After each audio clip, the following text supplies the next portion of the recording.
O que você faria se durante a noite calma das ruas do Recife você estivesse sozinho, andando, nenhuma pessoa à vista, só o som dos barulhos noturnos e de seus passos, até que você escuta ao longe passos, só que num ritmo estranho, como se parecesse que ele estivesse pulando rapidamente. Você olha para trás e não acredita no que vê. Uma perna, mas só uma perna, pulando e vindo em sua direção com cabelos escorridos pela sua canela e parecendo que tinha sido arrancada de algum corpo.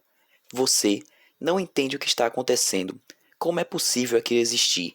Você congela de medo enquanto aquela coisa estranha está vindo na sua direção, cada vez mais rápido, até ela chegar e chutar você até não aguentar mais de dor e desmaiar. Isso que acabei de falar para vocês é uma das lendas mais conhecidas do Recife e região metropolitana. Meu pai me falava muito dessa lenda e de como ele e seus amigos tinham medo da curiosa e assustadora perna cabeluda que atacava as pessoas aos chutes. E eu cresci com essa lenda na cabeça. E hoje é o que vamos ver: a lenda da perna cabeluda. Qual a sua origem e o que representa, além de refletir uma história do Recife. Antes de começar o vídeo, eu só gostaria de dar um aviso. Várias das ideias aqui que eu vou utilizar para esse vídeo foram tiradas de diversos estudos, mas principalmente de um chamado A Perna Cabeluda, Violência Sobrenatural e Factual na Cidade do Recife, escrito por João Paulo Reis Braga e Clóvis Eco para revistas de estudo da religião da Unicap. Então, esse estudo e todas as outras referências que eu usei para esse vídeo vão estar aqui na descrição, é só conferir.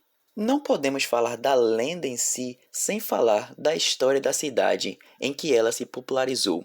Uma das mais antigas cidades do Brasil, Recife, surgiu por volta de 1537, fundada pelo português Duarte Coelho Pereira, como Ribeira de Mar dos Arrecifes, uma praia de pescadores e ancoradouro, onde se encontram as águas do mar e as dos rios Capibaribe e Berberibe. A povoação do Recife surgiu em 1561, tornou-se a principal cidade da capitania de Pernambuco, conhecida em todo o mundo comercial da época, graças à cultura extensiva de cana-de-açúcar. No início do século XVIII, com a sua economia garantida pelos mascates portugueses, ocorreram grandes transformações. Foi elevada à categoria de vila, com a denominação de Recife em 1709. A proximidade do porto favoreceu ainda mais sua expansão no século XIX, quando surgiram edificações neoclássicas e eclesiásticas associadas à igreja e a paróquias. A cidade marcou seu progresso com a instalação de uma alfândega, a construção de várias pontes e a execução de aterros que ganharam novas superfícies úteis nas terras alagadas. Foi elevada à categoria de cidade em dezembro de 1823 e tornou-se capital de Pernambuco em 1827. Recife é considerada a cidade mais assombrada do Brasil, título esse que se construiu ao longo dos anos. Tanto é estudiosos como o sociólogo pernambucano Gilberto Freire, com essa mesma percepção, em 1955 publicou o livro Assombrações do Recife Velho, um apanhado com mais de 30 histórias lendárias da cidade. Mas isso tem um motivo, visto que a história do Recife foi construída em cima de muito sangue e guerra, já que foi o palco de diversos conflitos durante o Brasil colônia, o período do Império e até mesmo depois da República. Entre eles podemos citar a Batalha dos Guararapes, a Guerra dos Mascates, a Revolução Pernambucana, a Confederação do Equador, a Setembrada e a Revolução Praíra. Além de guerras, Recife também foi palco de vários casos de morte marcantes na história do país. Após a proclamação da República, alguns dos fatos violentos mais relevantes ocorridos na capital pernambucana foram os assassinatos de João Pessoa, que iniciou a Revolução de 1930, e de Demócrito de Souza Filho, que, segundo alguns historiadores, teve sua morte como um marco do fim da ditadura de Getúlio Vargas. Mas não foi só durante o período colonial que isso ocorreu, já que mesmo antes da chegada dos portugueses, muito sangue já era derramado nessa região. Segundo os primeiros colonizadores do litoral brasileiro, principalmente por um mercenário alemão chamado Hans Staden, em sua obra História Verdadeira e Descrição de uma Terra de Selvagens Nus e Cruéis, Devoradores de Homens, que apesar de ser um livro extremamente preconceituoso, principalmente a retratar os rituais antropofágicos, narra que Durante o período em que os milhares de cajueiros que existiam nessa região davam seus frutos, exércitos indígenas de tribos do interior vinham até a costa para guerrear com os tupinambás e os tupiniquins pela colheita do caju. Essas batalhas ficavam conhecidas como as Guerras do Caju. Além disso, o intenso comércio de escravos que produzia inúmeros episódios de violência contra a população que vinha aprisionada da África, segundo a historiadora Sueli de Almeida, no seu livro História da Escravidão no Brasil, o Porto de Pernambuco figura no quarto lugar dentre aqueles que na América mais receberam cativos. Então, é notório que todas essas revoltas, violências, guerras e massacres ao longo de tanto tempo contribuíram para o surgimento de uma cidade fantasmagórica com diversos espíritos errantes e lendas de fantasmas e aparições, produzindo um grande número de almas que não aceitaram suas mortes e continuaram em busca de justiça ou vingança. No imaginário popular, isso também pode ser um ponto de explicação às histórias assombradas dos mortos que aparecem nas águas dos rios e nas praias, e no interior dos casarões e sobrados abandonados. Para Freire, o Recife está quase tão cheio desses casos e dessas casas como em uma cidade inglesa desgarrada no trópico estaria. Cheio deles não só na área urbana, como também nos subúrbios mais antigos, mas nenhuma dessas lendas chega perto da famosa e assustadora Perna Cabeluda. Para Clovis Eco, coautor desse principal artigo que eu estou usando de base para este vídeo, ele diz que ao trabalhar em bares durante um tempo, a maioria dos casos sobrenaturais que chegavam até ele eram de pessoas sendo atacadas por uma perna assustadora e cabeluda, sendo alvo de chutes.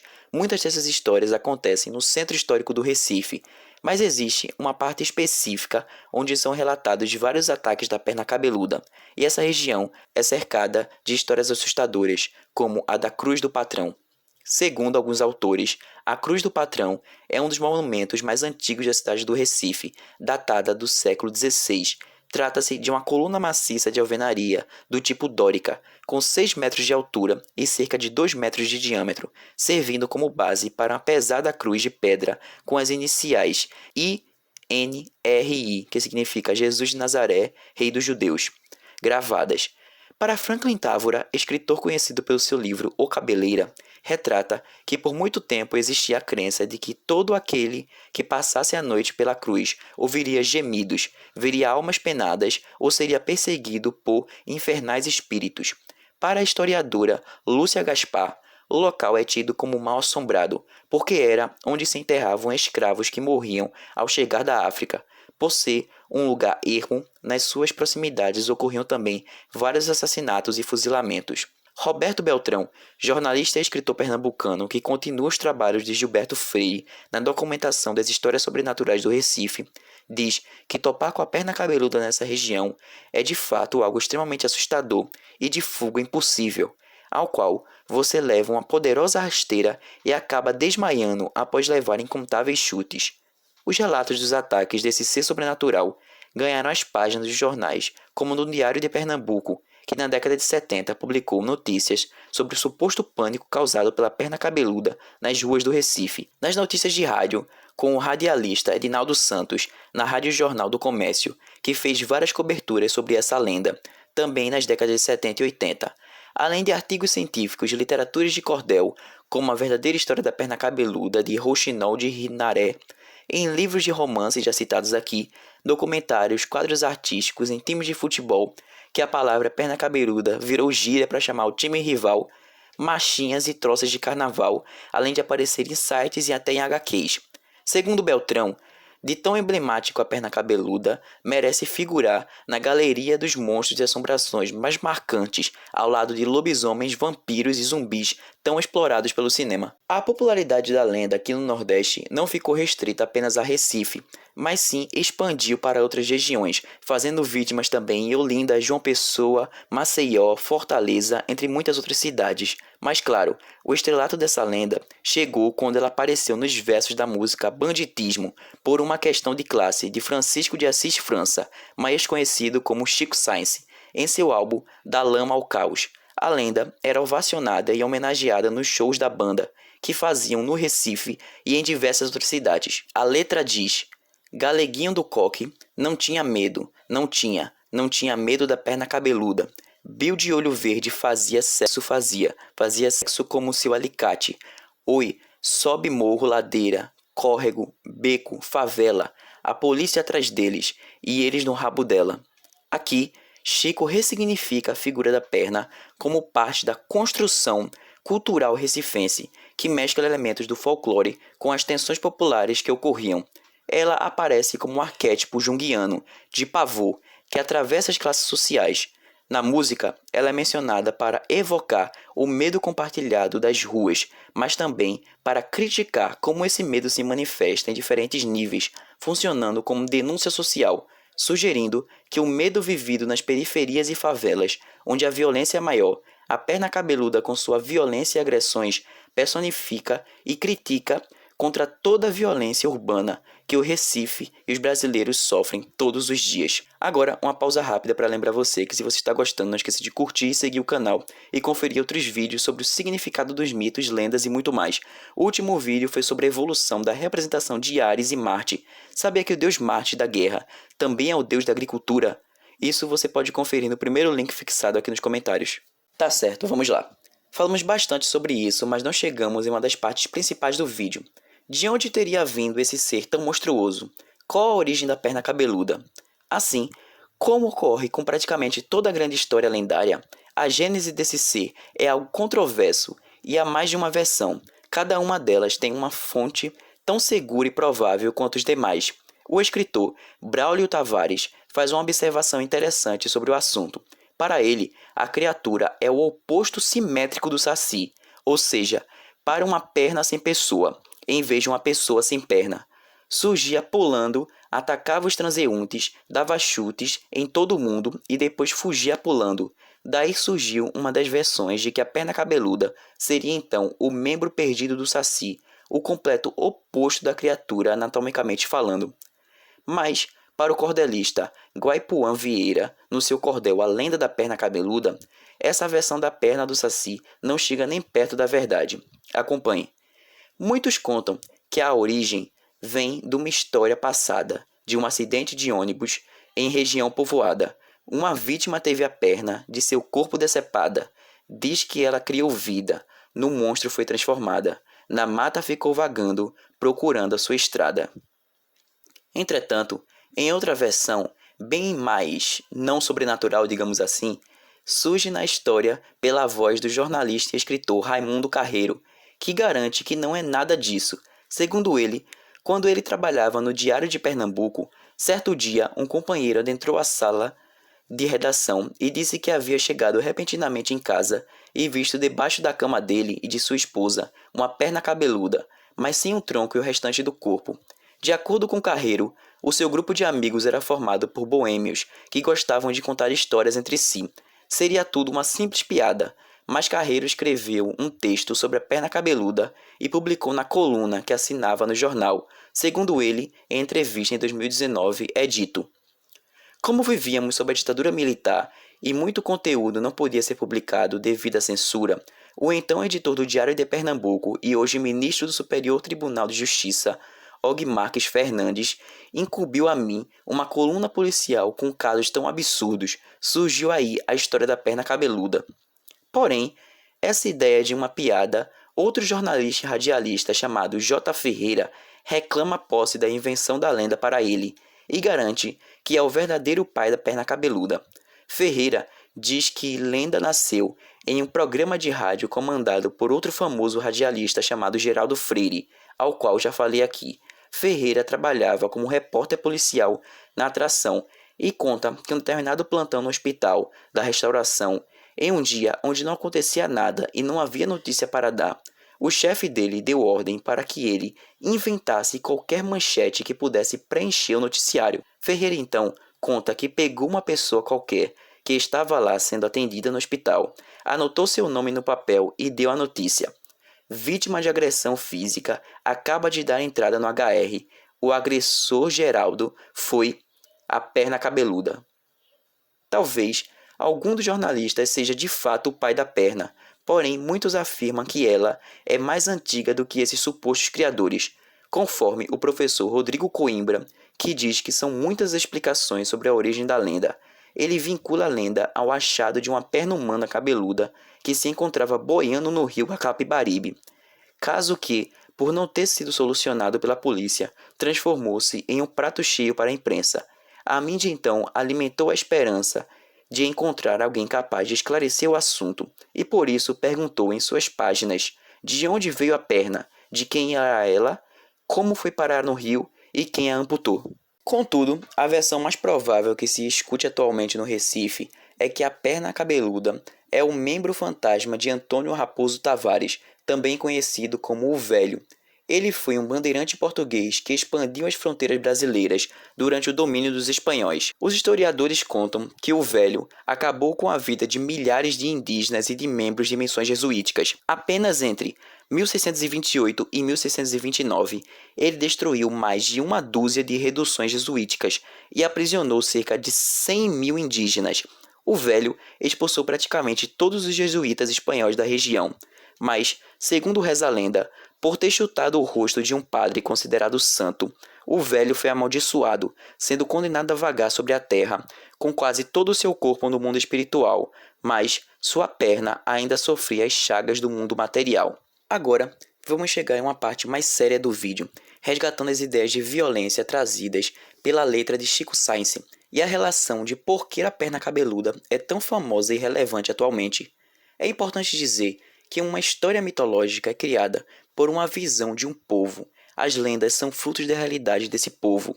O clássico exemplo que eu uso aqui, quem cria seus deuses e seus monstros são as pessoas, baseado na sua sociedade. Agora, para ilustrar a relação da perna cabeluda com a sociedade, que a gerou, vamos usar a lenda da Praça Chora Menino, do bairro do Paissandu, que é dito extremamente assombrada. Mas por que isso?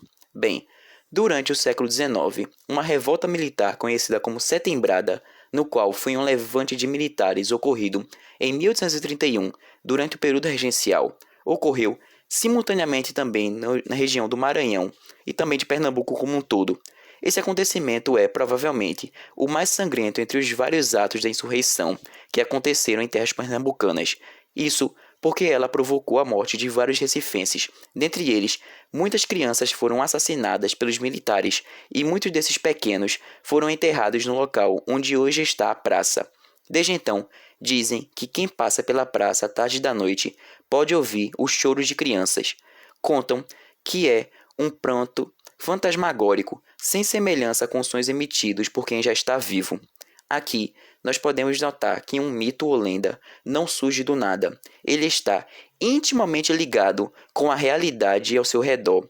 E quanto mais assustador, mais violento for aquela realidade que condicionou a criação do mito, não existe mito sem um contexto social. Na mesma ideia, a música que abordei anteriormente de Chico Science, ele não só cita a perna cabeluda, mas outras lendas aqui do Recife, como o Galeguinho do Coque e o Bill de Olho Verde, que de fato existiam, que são criminosos que aterrorizaram a população durante um tempo e que seus crimes de natureza violenta assombraram a população, entrando para o imaginário regional. A própria biografia de Bill de Olho Verde deixou de ser história de um adolescente que fugia ao estereótipo comum do bandido por ter olhos verdes e pele branca e foi transformada na história de um terrível fantasma que torturava as vítimas do sexo feminino, apertando-lhe os bicos do peito com um alicate.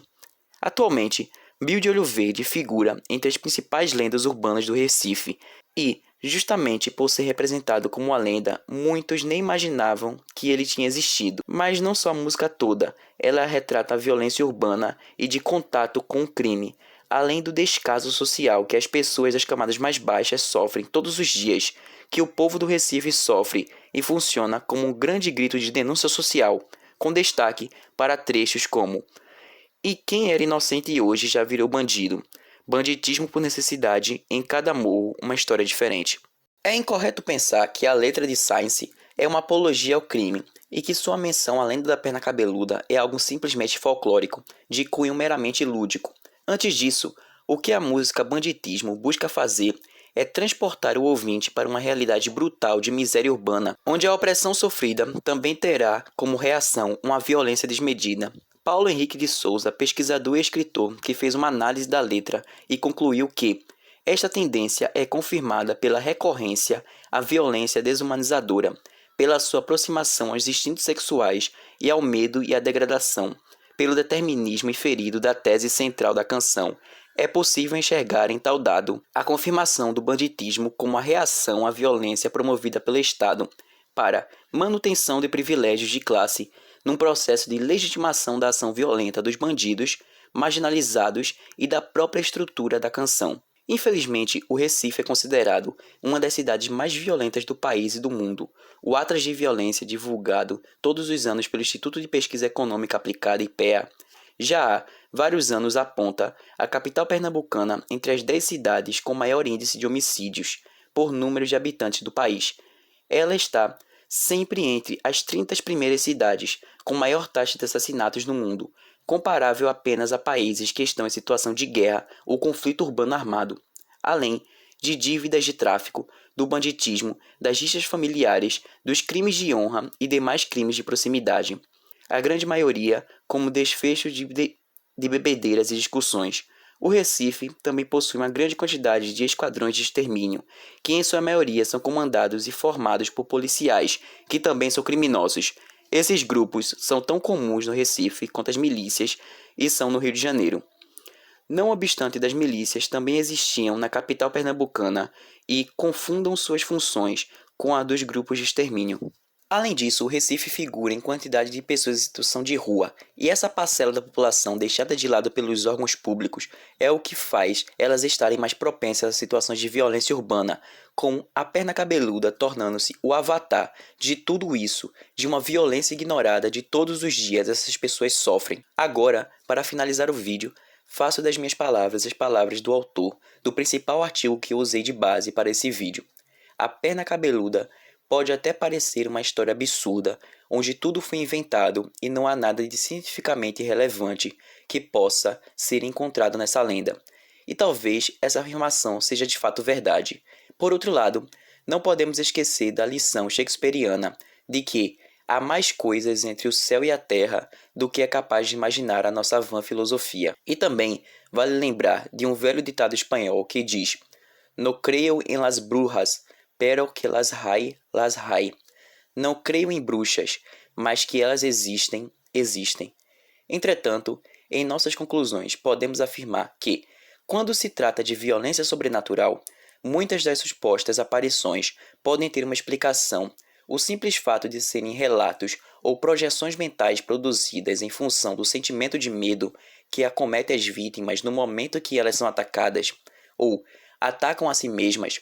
Não obstante, afirmar que todos esses ataques acontecem por esse motivo psicológico é uma generalização que mostra ser incorreta. Sem dúvida, muitos fenômenos observados e registrados não encontram uma explicação científica naturalista, por mais que tenham sido estudados por pesquisadores de várias áreas da ciência.